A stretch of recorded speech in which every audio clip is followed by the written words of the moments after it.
C'est déchirant et écœurant, mais c'est une vérité que vous devez entendre. L'affaire Gisèle Pelicot n'est pas la première, et elle ne sera certainement pas la dernière. Restez jusqu'à la fin, car dans cette vidéo, vous allez découvrir quelque chose de troublant, quelque chose que personne n'ose dire. Regardez cette vidéo seulement si vous êtes assez fort pour affronter l'une des pires vérités de notre société actuelle. Maintenant, imaginez le jour le plus heureux dans la vie d'un père, la naissance de sa fille. Imaginez que vous êtes ce père. Vous la tenez dans vos bras pour la première fois et votre vie change à jamais. Il n'y a rien de plus doux que de la voir grandir. Chaque moment partagé, chaque sourire, chaque larme sont des souvenirs précieux. Tout ce que vous désirez, c'est la protéger de tout mal. Peu de moments sont aussi émouvants que celui de la conduire à l'autel le jour de son mariage, en la confiant à un homme. Un homme que vous espérez voir l'aimer et prendre soin d'elle aussi bien que vous, voire mieux. Quelqu'un qui l'acceptera comme épouse et l'aimera comme le Christ a aimé l'Église. Mais maintenant, imaginez ceci. Un jour, vous allumez la télévision et découvrez que l'on a fait cela à votre fille. Quelque chose de tellement ignoble, tellement grotesque, qu'on ne peut même pas le mentionner ouvertement ici. À cet instant, votre monde s'effondre. Cela est arrivé à la fille de quelqu'un. Cela est arrivé à Gisèle Pelicot. L'affaire Gisèle a choqué la France et le monde entier. La brutalité et la perversité de ce cas sont difficiles à concevoir, mais faites très attention. La vérité, c'est que ce qui est arrivé à Gisèle Pelicot n'est pas un cas isolé. Elle n'a pas été la première, et elle ne sera certainement pas la dernière. Soyez très attentifs. Absolument n'importe qui autour de vous peut devenir un monstre. Vous aussi. Cette vidéo va vous prouver que personne n'est totalement à l'abri de commettre des actes terribles ou de subir les conséquences si l'on continue à sous-estimer les risques du pire virus que l'humanité ait jamais connu. La pornographie, cette addiction qui détruit de l'intérieur. Cette vidéo porte un avertissement que personne ne veut entendre. Je vais révéler quelque chose qui doit être dit. Ce qui est arrivé à Gisèle est quelque chose que nous permettons tous de se répandre. Il est temps de comprendre comment la pornographie est en train de détruire notre société, nos relations, nos familles. Et le moment est venu d'ouvrir les yeux sur la véritable cause de ce mal. C'est profondément triste, mais ce que Gisèle Pelicot a subi, la cause de tout cela, est quelque chose que nous laissons tous se banaliser en quotidien.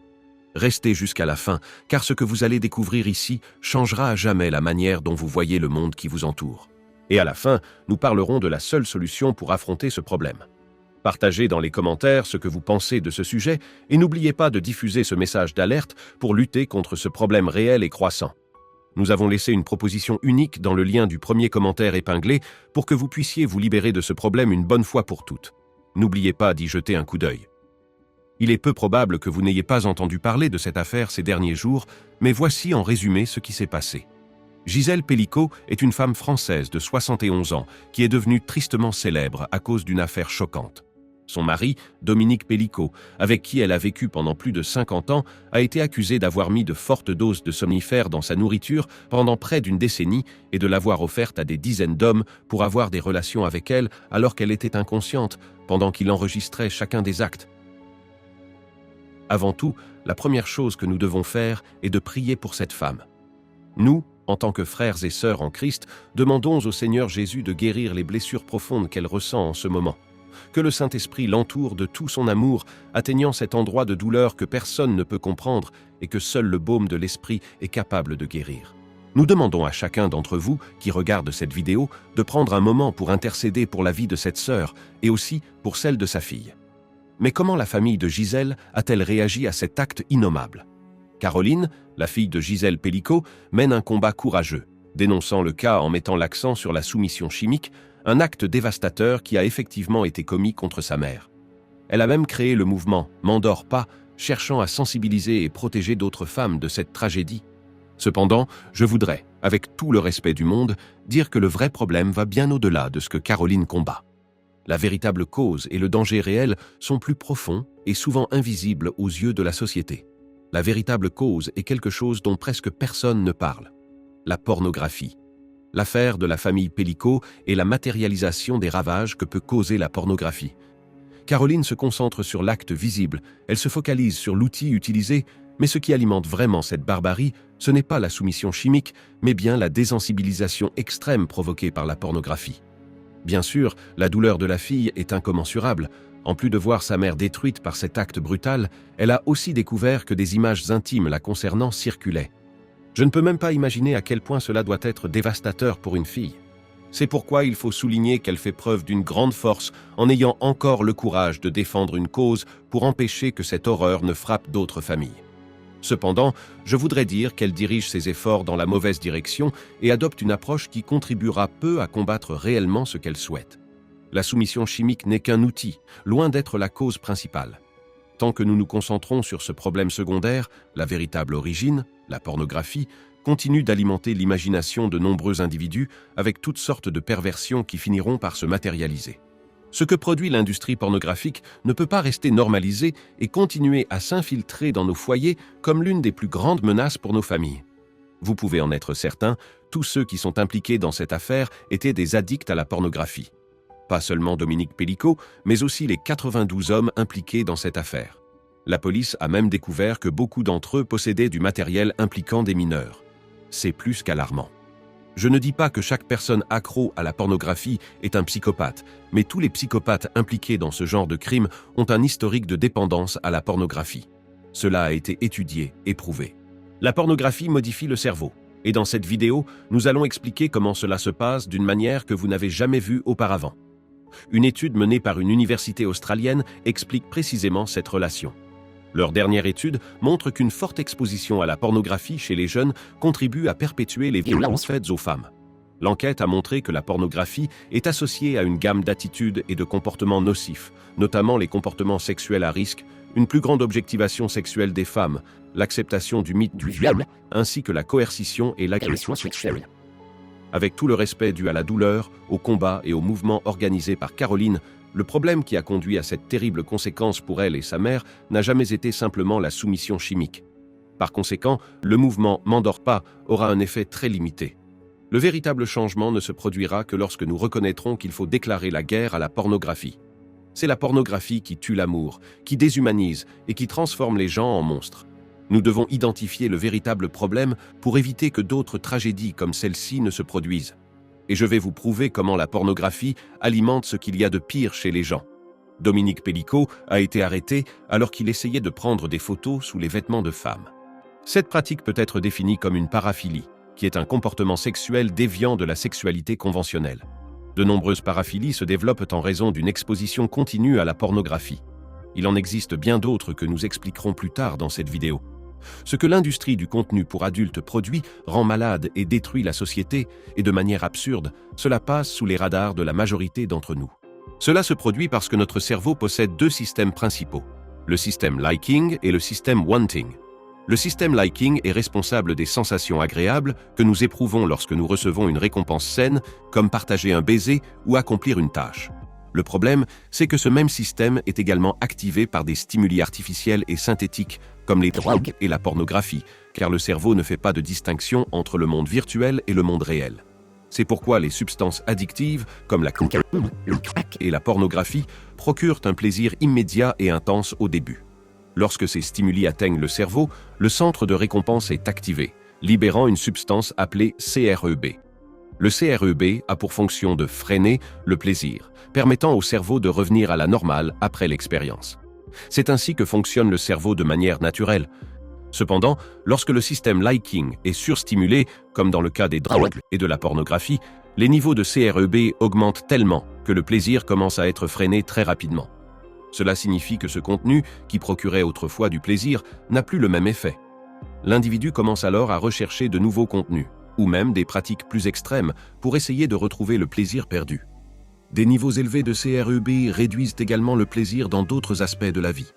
Cela explique pourquoi de nombreux consommateurs de pornographie se sentent apathiques, démotivés et piégés dans une spirale de solitude, d'ennui et de dépression. Ce n'est pas un phénomène isolé, c'est de la neurobiologie. Parlons maintenant du système wanting. Ce système est plus grand et plus puissant dans le cerveau. Il est responsable de diriger notre esprit à la recherche de récompenses intenses. Imaginez que vous ayez ressenti beaucoup de plaisir dans une situation donnée. Le système wanting entre en jeu pour mémoriser le chemin qui vous a mené à cette sensation, assurant ainsi votre survie. Avec l'aide de la protéine delta-phosphB, le système wanting crée de nouvelles connexions neuronales pour que vous vous souveniez de cette expérience et que vous souhaitiez la répéter. Plus l'acte est répété, plus ces connexions deviennent fortes et plus le désir de revivre l'expérience devient intense. La delta-phose B est considérée comme la clé moléculaire de l'addiction, car elle ne se contente pas de vous faire vous souvenir du plaisir, elle crée également des associations. Ces associations peuvent être n'importe quoi que le cerveau lie à l'expérience plaisante. Dans le cas d'un alcoolique, cela peut être la vue d'une bouteille. Dans le cas d'un accro à la pornographie, cela peut être d'être seul avec un accès à Internet ou simplement d'être confronté à un stimulus visuel. Pour ces personnes, le monde entier devient un réseau de signaux et de déclencheurs. Mais ce n'est pas tout. Alors que le CREB réduit la sensibilité au plaisir, la delta-phose B continue de créer ces associations de plus en plus fortes. L'utilisateur de pornographie entre dans un cycle dramatique, il désire davantage, mais éprouve de moins en moins de plaisir. Cela conduit à la recherche de contenus de plus en plus violents et extrêmes, à mesure que le cerveau tente de compenser l'absence de satisfaction. Cela explique pourquoi les préférences deviennent de plus en plus choquantes. Et le plus grand danger dans tout cela est que l'industrie pornographique est toujours prête à offrir le niveau suivant, peu importe à quel point il est dérangeant. Vous devez comprendre qu'à mesure que vous vous exposez à ce genre de contenu, votre cerveau normalise ce genre de comportement de sorte que vous transformez votre perception du monde en fonction de toutes les perversions que vous regardez. Comme nous l'avons déjà dit, le cerveau ne fait pas la différence entre ce que nous voyons sur un écran et ce qui se passe dans le monde réel. Lorsque quelqu'un regarde de la pornographie, objectifiant les personnes à l'écran, cela affecte la manière dont il commence à interagir avec ceux qui l'entourent. L'addiction à la pornographie transforme la façon dont l'individu voit son épouse, ses amis, ses voisins et même ses enfants, qui peuvent finir par être vus comme des objets d'usage, sans valeur propre. Et comme pour toute addiction, la recherche du niveau suivant s'intensifie. Le problème est qu'éventuellement, ce niveau suivant ne se trouve plus à l'intérieur de l'écran, mais à l'extérieur, dans le monde réel, affectant directement les personnes les plus proches. Vous comprenez maintenant pourquoi n'importe qui peut se transformer ainsi. Si vous continuez à vous exposer à la pornographie, votre cerveau réagira en conséquence et vous finirez par devenir une personne méconnaissable. Qu'est-ce que ça dit aussi de la capacité des hommes à éprouver du plaisir avec un corps totalement inerte, insusceptible de la moindre réaction? Quel plaisir on va chercher là? C'est l'inverse de tout ce qu'on a pu nous imaginer comme étant un acte d'amour, un acte avec une relation sexuelle, mais qui est sous-tendu par quelque chose. Au moins la réaction de votre partenaire. Là, il pouvait y en avoir aucune. C'est ça qui me sidère, moi. Je n'arrive pas à imaginer que des hommes puissent prendre du plaisir de cette manière. Et c'est vrai que c'est le mot qui revient le plus, c'est la sidération. Personne n'est à l'abri des effets de la pornographie. L'addiction à la pornographie ne choisit pas un type particulier de personne. Il ne s'agit pas seulement de jeunes ou d'adolescents en pleine puberté. Ce n'est pas quelque chose d'exclusif aux personnes antisociales ou isolées. Cela peut arriver à n'importe qui, célibataire ou marié. Les complices, ils sont auteurs. Bien sûr, ils sont auteurs de ces crimes. Mais comment il les contactait? Qui était-il?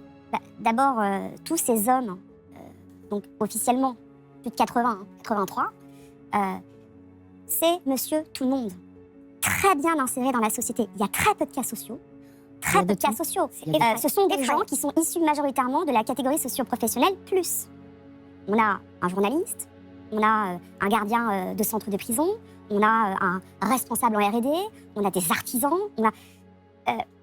c'est un échantillon représentatif de la société française. C'est votre voisin, votre collègue, votre père. Non, mais c'est horrible. Pardon, j'ai pas d'autres mots. C'est horrible. Je veux dire, voilà, ils sont âgés entre 22 ans au moment des faits et 70 ans. Et quand on découvre le panel de ce mec-là, ça fait froid dans le dos parce qu'ils ont des enfants. La majorité sont en couple. Enfin, je veux dire, c'est surréaliste. C'est un réseau presque. Ça fait réseau en fait. Non, parce qu'en fait, il n'y a rien de modélisé là-dedans. C'est juste des mecs qui se sont autorisés à se servir sur le corps d'une femme inanimée pour se faire plaisir. Ce qui, moi, m'a énormément choquée, c'est de voir la proportion des hommes de moins de 40 ans qui ont potentiellement notre âge, Faustine. Et ça, je me suis dit, mais quand même, à l'époque, en 2020, qu'est-ce que ça dit de notre société? Mais qu'est-ce que ça dit de la façon dont on éduque nos enfants? Qu'est-ce que ça dit de l'image de la femme dans notre société? Maintenant, avez-vous conscience de ce qui peut arriver si vous continuez à sous-estimer les risques de cette addiction qui n'a rien d'inoffensif? Pouvez-vous voir le mal que vous pouvez causer aux autres et à vous-même à cause de la pornographie? Mais il est important de se rappeler, vous n'êtes pas une victime de la pornographie. Vous avez choisi de cliquer, vous avez choisi d'ouvrir ce contenu, et vous êtes responsable de la personne que vous devenez. Si vous continuez à traiter cette addiction comme quelque chose de banal, acceptez et assumez que dans quelques années, vous ne serez plus la même personne. Graduellement, vous perdrez tout. Votre fierté, votre dignité, votre famille. Imaginez que vos propres enfants ne vous reconnaissent plus comme leur père. On parle de votre père, je sais que vous ne voulez plus qu'on l'appelle comme ça, et vous ne le considérez plus comme votre père. Néanmoins, c'est ce géniteur dont vous parlez. Et surtout, imaginez votre âme condamnée à l'enfer. C'est la voie tragique que peut prendre l'addiction et il est essentiel que vous en preniez conscience avec le sérieux que cela mérite. Notre imagination n'est pas capable de comprendre jusqu'où la pornographie peut nous entraîner. Le niveau de dégradation devient de plus en plus bas, profond, sombre et ténébreux.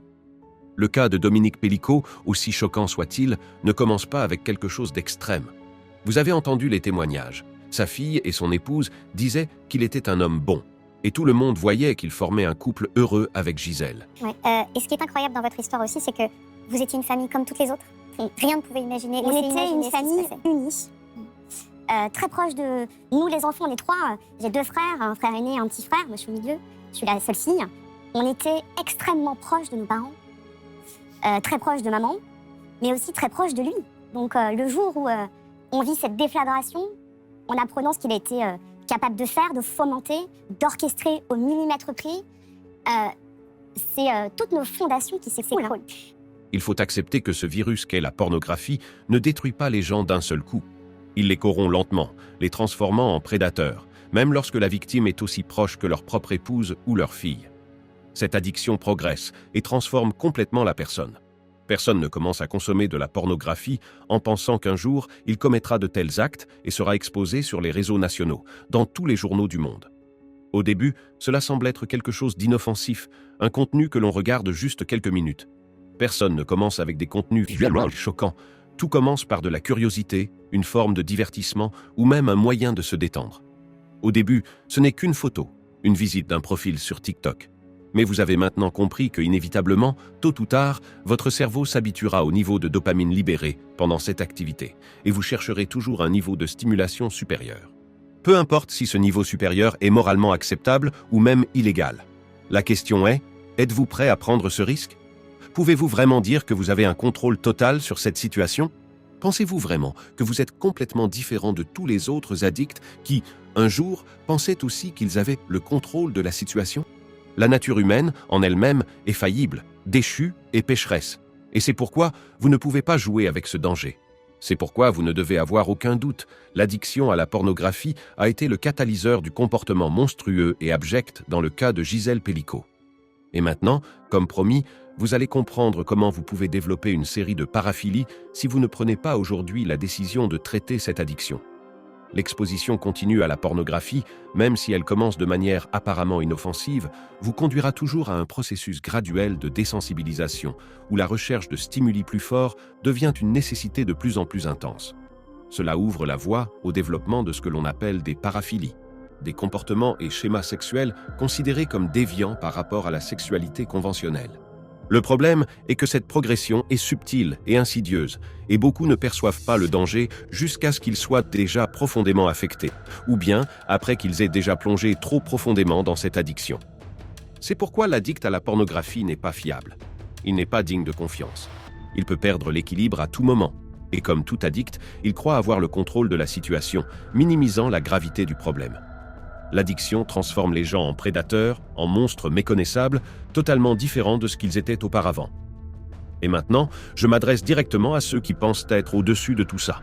Ceux qui ne sont pas accros à la pornographie et qui ressentent peut-être une certaine supériorité discrète par rapport à ceux qui le sont. Vous, qui voyez l'addiction des autres comme quelque chose de bas, lié à un instinct primitif. Laissez-moi vous dire une chose. Vous n'avez aucune raison d'être fier. En réalité, vous contribuez, bien plus que vous ne l'imaginez, à créer et à maintenir cette culture pornifiée dans laquelle nous vivons. Votre indifférence, votre inaction et même votre complaisance silencieuse alimentent cette industrie tout autant que l'addiction. Alors, avant de juger, regardez bien ce que vous banalisez dans votre quotidien. La société actuelle prêche que tout est permis, que tant que quelque chose vous rend heureux et vous procure du plaisir, cela est juste. Mais cela nous mène à une destruction morale et sociale sans précédent. Nous continuons à alimenter cette industrie monstrueuse en normalisant des comportements qui devraient être remis en question. Face à des événements tragiques comme ceux de Gisèle Pellicot, qui va reconnaître que cette maudite culture de la liberté totale est en train de détruire des vies? L'idée que tout est valable tant que cela procure du plaisir est un mensonge qui corrompt la société. Nous devons arrêter de normaliser cela. Des familles et des femmes sont détruites à cause de ces absurdités. Cette perverse normalisation de la pornographie, de l'échangisme, du voyeurisme, du libertinage, tout cela, qui autrefois était vu comme une perversion, est aujourd'hui vendu comme une grande victoire pour la liberté individuelle de chacun. Gisèle Pelicot n'a pas été la première victime, et malheureusement, elle ne sera pas la dernière. Et vous qui normalisez ce genre de choses, vous contribuez également à cela. C'est pourquoi je dis, non pas avec joie, mais avec un profond regret. Cela ne s'arrêtera pas. Cela ne finira pas tant que nous continuerons à normaliser la sexualisation sans limite. Nous permettons à ces racines de grandir sous nos yeux. Vous ne voyez pas cela? Il y a déjà des personnes qui vendent leur corps en ligne, comme sur OnlyFans, et cela est vu comme de l'autonomisation, comme de la liberté. Ouvrez les yeux et réveillez-vous, cela n'est pas normal. La société joue avec le feu. C'est extrêmement dangereux, et cela va coûter très cher à tout le monde. Ce qui est cultivé aujourd'hui, ce qui est prêché partout, ne peut pas être considéré comme normal. Quand vous allumez la télévision et voyez une cérémonie olympique exaltant la nudité comme quelque chose à exposer et banaliser, cela devrait allumer un signal d'alarme dans votre esprit. Est-ce vraiment ce que nous voulons? L'intimité existe pour une raison, et elle ne peut pas être banalisée de cette manière. La vision biblique de la femme est claire. Dieu valorise et aime la femme comme la prunelle de ses yeux. Elle est précieuse, créée pour être protégée, et les Écritures exaltent sa beauté et sa dignité. Dans le contexte d'un mariage saint, l'épouse est honorée et chérie. Le mari, à l'exemple du Christ avec l'Église, doit la protéger, l'aimer et ne jamais l'exposer à des situations de honte ou de danger. Cependant, nous vivons dans une société qui a pris l'habitude de mépriser ces valeurs. Les gens, souvent distraits, ne se rendent pas compte à quel point ils sont exposés à une culture qui normalise la pornographie et la dégradation de la dignité humaine. Ne vous y trompez pas, il n'existe pas de limite sûre quand il s'agit de pornographie. La pornographie n'est pas qu'un plaisir momentané. Elle ronge l'amour véritable, elle tue l'amour, détruit les familles, éloigne les gens de leurs relations et vole la dignité que Dieu a donnée à la femme, créée pour être honorée et aimée. Faites bien attention à ce que je vais dire. Aussi absurde que cela puisse paraître, beaucoup des hommes jugés pour leur participation à ce crime terrible ont affirmé qu'ils pensaient simplement participer à un jeu libertin, organisé par un couple échangiste. Mais dans quel genre de monde vivons-nous, où il est possible de considérer quelque chose comme cela comme un simple jeu? Cela ne peut se produire que dans un monde complètement corrompu par la perversion de la pornographie. De plus, des pratiques comme l'échangisme n'ont aucune base biblique. La parole de Dieu est claire en condamnant toute forme d'infidélité et de promiscuité. Dans Proverbe 5,15, il est écrit « Bois les eaux de ta propre citerne, les ruisseaux de ton propre puits ». C'est un appel clair à la fidélité, à l'engagement de respecter et de se consacrer exclusivement à son conjoint. La Bible condamne également l'adultère de manière explicite. Dans Hébreux, il est écrit « Que le mariage soit honoré de tous et le lit conjugal exempt de souillure, car Dieu jugera les impudiques et les adultères. » Le mariage est sacré, et Dieu appelle chacun de nous à protéger la pureté et la sainteté de ce lien. Par conséquent, des pratiques comme l'échangisme vont directement à l'encontre du plan de Dieu pour le mariage. Ce qui se passe réellement, c'est la dégradation de l'être humain, transformant les personnes en objets. Ce n'est ni du plaisir ni de la liberté, c'est seulement la destruction de la valeur humaine. Comprenez une fois pour toutes que le seul espace sûr pour l'homme pour entretenir des relations se trouve à l'intérieur des limites de la parole de Dieu, où le mariage protège et valorise la dignité et l'amour. Les limites que Dieu nous donne ne sont pas une prison. Elles délimitent le seul espace où il peut y avoir de la vie, alors qu'ailleurs, il n'y a que destruction. Même si vous ne consommez pas directement, vous devez comprendre que vous avez encore une responsabilité dans ce processus. Il y a des personnes dans des stades plus avancés de l'addiction faisant des choses terribles. Mais ceux qui ne sont pas accros contribuent également à la croissance effrénée de cette culture en étant permissifs et tolérants envers ce qui ne devrait pas être accepté. Lorsque la permissivité d'un côté rencontre l'absence de contrôle de l'autre, ou le désir pour le péché ne cesse de croître, le résultat sera inévitablement catastrophique. Il n'y a aucun moyen d'échapper à cette tragédie lorsque ces deux facteurs se rejoignent. Si vous consommez de la pornographie, vous devez accepter une chose une fois pour toutes. Vous êtes complice de la destruction morale qui ravage le monde.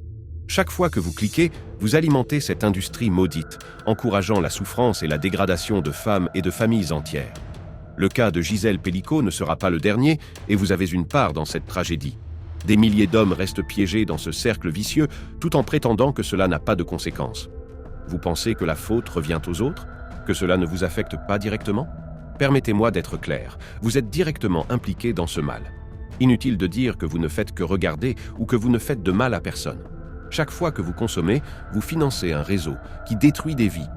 Des hommes comme vous, qui devraient protéger et aimer, trahissent leurs propres épouses, leurs familles et eux-mêmes en s'abandonnant à cette pourriture.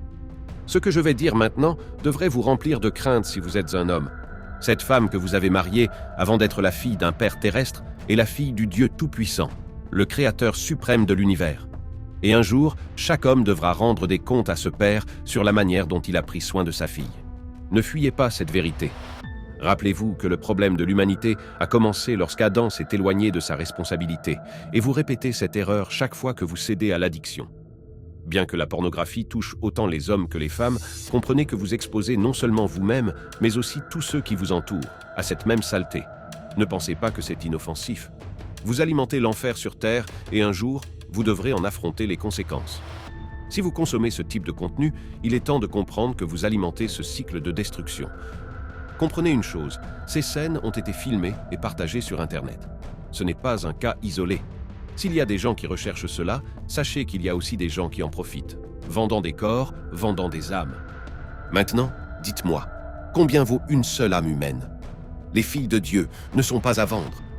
C'est écœurant de devoir en parler, mais une partie significative du Deep Web est remplie de ce genre de matériel, et bien que cela soit répugnant, il y a des gens prêts à payer pour cela. Et voici une vérité profondément triste. Le cas de Gisèle Pelicot n'est qu'un parmi tant d'autres. Mais pour chaque cas révélé au grand jour, de nombreux autres restent dans l'ombre, jamais dévoilés. Cela provoque une douleur profonde de savoir que ces cas existent, qu'ils sont alimentés par l'industrie de la pornographie et que, indirectement, ils nourrissent cette même industrie avec ses contenus terribles. Savoir que cette industrie horrible existe, qu'elle se moque complètement de la douleur qu'elle inflige aux personnes, aux relations et aux familles, est impensable. La pourriture est si grande qu'elle provoque une véritable angoisse. Mais bien que nous ne puissions connaître l'étendue de cette obscurité, nous avons la clarté du bien que nous pouvons accomplir. Une addiction s'installe lorsque vous perdez le contrôle, mais si l'individu le souhaite, il est possible de retrouver cette liberté. Il est possible de vivre à nouveau avec la véritable liberté dans les veines, et nous voulons vous aider à reconquérir cette liberté. Nous avons préparé un contenu spécialement conçu pour ceux qui affrontent ce défi. Beaucoup ne voient plus d'espoir, mais croyez-moi, il est possible de s'en sortir et de retrouver une vie pleine et épanouie. N'oubliez pas de cliquer sur le lien ci-dessous. Cela pourrait être le premier pas vers une véritable transformation. C'est difficile à admettre, mais cette réalité de l'addiction ne fera qu'empirer pour la plupart des gens. Il n'y a aucune chance que la pornographie disparaisse du monde. Ce que nous pouvons faire, c'est sauver ceux qui veulent encore être libérés de ce déluge. Nous annonçons ici l'une des pires pandémies de l'humanité. Et maintenant, plus que jamais, c'est le moment de vous protéger contre ce virus avant qu'il ne soit trop tard et que vous n'ayez plus la force de vous en débarrasser. Si vous consommez de la pornographie, il est essentiel que vous compreniez la gravité de ce que vous contribuez à alimenter. Des histoires comme celle de Dominique Pelicot montrent clairement le mal que cette addiction engendre. Il est impossible de continuer à consommer en faisant comme si c'était inoffensif.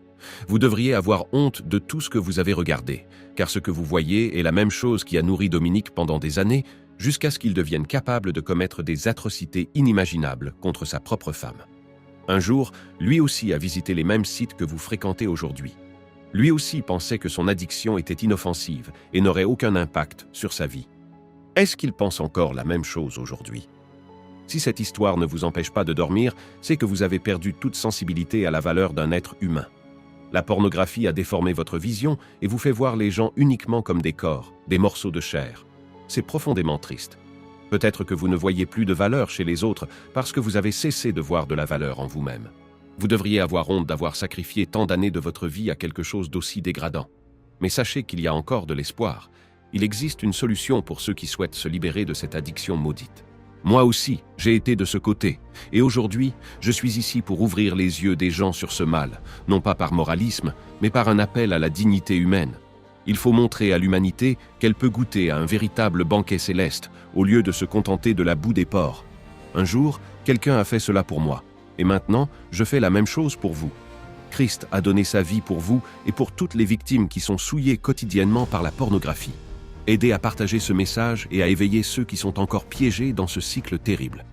Décidez aujourd'hui d'arrêter de consommer de la pornographie. Si vous avez besoin d'aide, accédez au matériel que nous avons créé spécialement pour cela.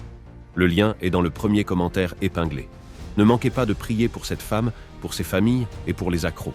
Priez aussi pour les millions de jeunes qui découvrent cet univers immonde de plus en plus tôt et tombent dans un piège qui volera leurs âmes. Des milliers de personnes souffrent et se dirigent vers l'abîme. Rappelez-vous que l'ennemi ne joue pas, il fera tout pour nous détruire. Vous pouvez aider à changer cela. Partagez ce message. Il peut ouvrir les yeux de quelqu'un, restaurer une vie et sauver une famille de la destruction.